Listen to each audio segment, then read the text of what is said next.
What's going on, everybody? My voice is slightly getting better, and I just wanted to do a quick update with you guys about the new Rlcs schedule. We'll talk about what happened with my voice at the end of the video if people care. We'll throw it all into this, but let's go over the schedule. Let's go over exactly what it all means coming up. Now, obviously, if you guys missed it or weren't watching the first week was supposed to start on February 1st. That did not happen because, there were some issues with servers, yada, yada.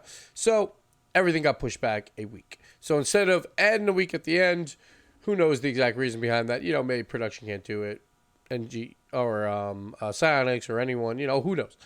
They didn't want to push it a week, so we added a double header day. What that means is North America and Europe will both play on that day. So that'll be March 9th right here on a Monday. So the games here says they start around 5 o'clock Eastern time. We'll see exactly when that starts, depending on how the games go for Europe, because Europe will begin the day and they will follow through. A couple notes here for these matches. So these matches, these 5 and the 5 from Europe, and we'll show those in a little bit, were supposed to be the matches coming up in week 3 on February 22nd. Technically, at the start of the season, they were supposed to be on February 15th. But to keep it less complicated, they were supposed to be next week. We moved them to week 6. The reason for this is we wanted only 5 games on a doubleheader day, because then they would only be 10 instead of 12, so it's not an incredibly long stream.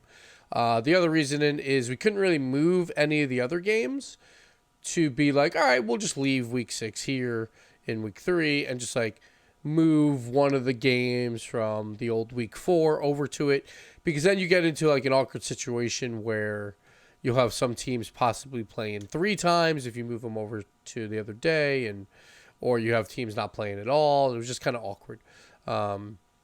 Because there is never a case where the teams that play twice on a given day play each other. At least I don't think there is a case like across the board. So there was really no working around that. So we went with the week 3 schedule, just pushed it later. I don't think it really matters at the end of the day. As long as you just check the schedule online, you'll be fine to see when does my team play X and Y. I don't think a lot of people, probably 1% of people, are looking into the future. I can't wait until E United plays Sonics on February 22nd at 2 o'clock. I have it. I have an alarm set. I'm ready to go. I don't think that's the case. So I don't think people really care where the games are. Maybe it helps certain teams or doesn't hurt certain teams. Will help or hurts, not doesn't hurt. That doesn't make any sense. Because, say, Energy. Obviously, they probably would have rather played Cloud9 coming up this week because Cloud9's kind of in a rut. But, you take what you get from the schedule, right? At the same time, the schedule was basically random at the start of the season. You just have to play out your schedule and do as best you can. I don't think it's the end of the world. So there's a couple things with the doubleheader that we'll talk about. Is there will not be a pre-show on that day, on that Monday, because the streams are already going to go incredibly long, plus not a ton of time to prep a pre-show, because we will, have the results from Saturday and Sunday just happen. So it'll be a little bit harder. I think for me personally, for my predictions and all that stuff, I will try and put one out off my laptop on that Sunday for the Monday games. I don't think I'll put them all into one prediction show. Just because there's going to be a lot of results beforehand. The problem is, so I bought a laptop, but I can't figure out how to get the webcam to work. So we'll have to figure that out. I don't even know with the microphone either. So we might do something dumb on that day to get our predictions out, but we'll see. The other notes, the games will be playing back to back to back to back to back. I don't think there's going to be a break in between Europe and NA, at least so far from what we know. That's not the case. And this is all public information from Psionics Ian that he was posting on the Reddit. He was just saying everything's back to back. And he said that no pre-show.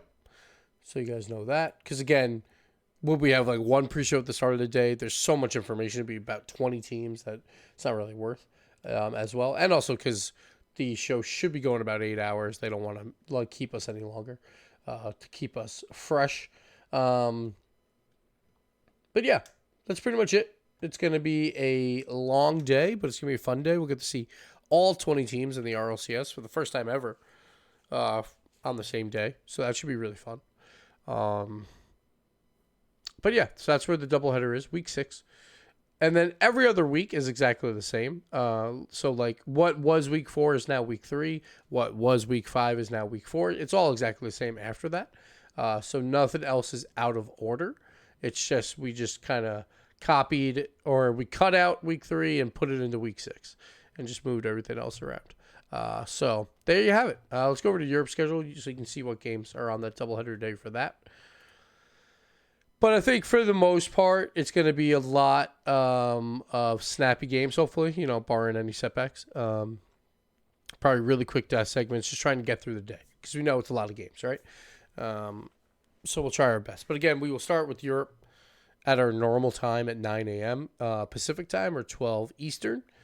And then we will move on, and they roughly estimate, an hour for each series. Usually it's a little bit less. So if you do want to catch NA, make sure you come a little bit earlier than what it says on Liquipedia, because the games will probably happen a little bit earlier. But yeah, here's our games. RV and Dig, that's a juicy one. It's actually one I really want to talk about. I have some good stuff for that, but probably won't have a lot of time to talk about it. But yeah, so that's the schedule change. So make sure you mark it in your calendar if you really want to watch Vitality Dignitas, the greatest series in RLCS history, maybe, from last World Championship.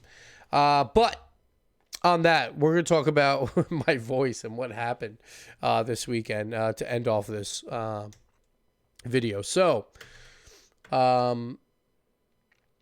it's funny because like lately I've been getting sick a lot, mostly because or at least what we assume is because like Gibbs is, once he started going to daycare when he was 1, it's just like, oh, he's bringing home a lot of germs and it is not doing well for me. And I keep getting sick from him.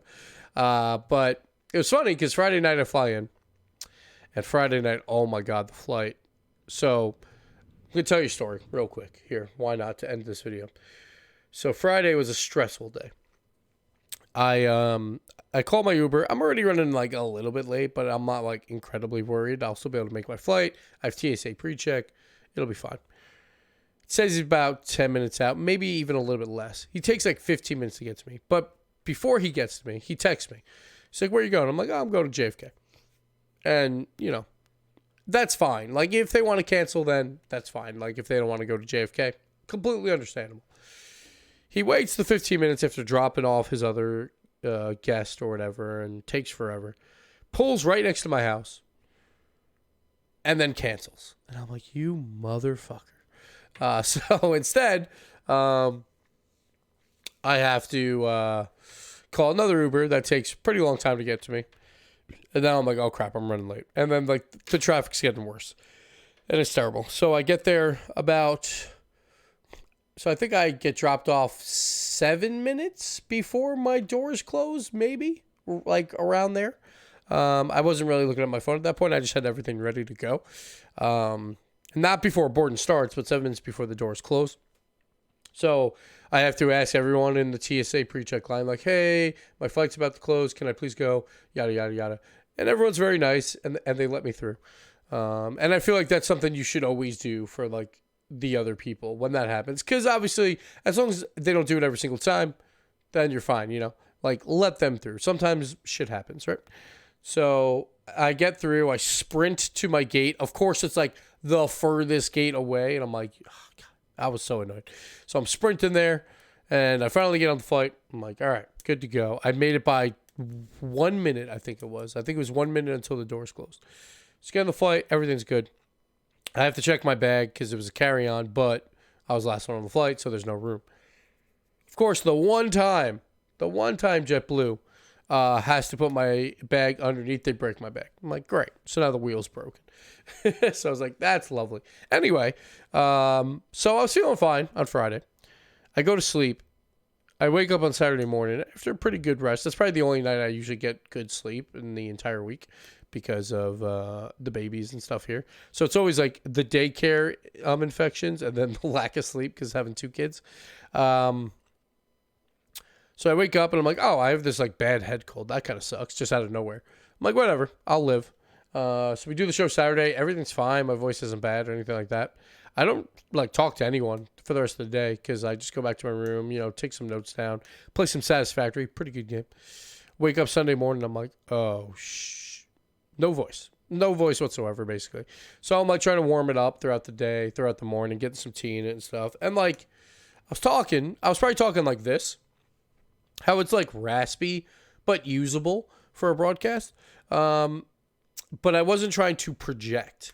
And so I'm talking with everyone, whatever, you know, just keeping it moving. So like the voice is there. And as soon as we go live, I try and do like my projection voice and it just dies. And the funniest thing, which like I haven't gone back to the broadcast yet because I kind of don't want to hear myself.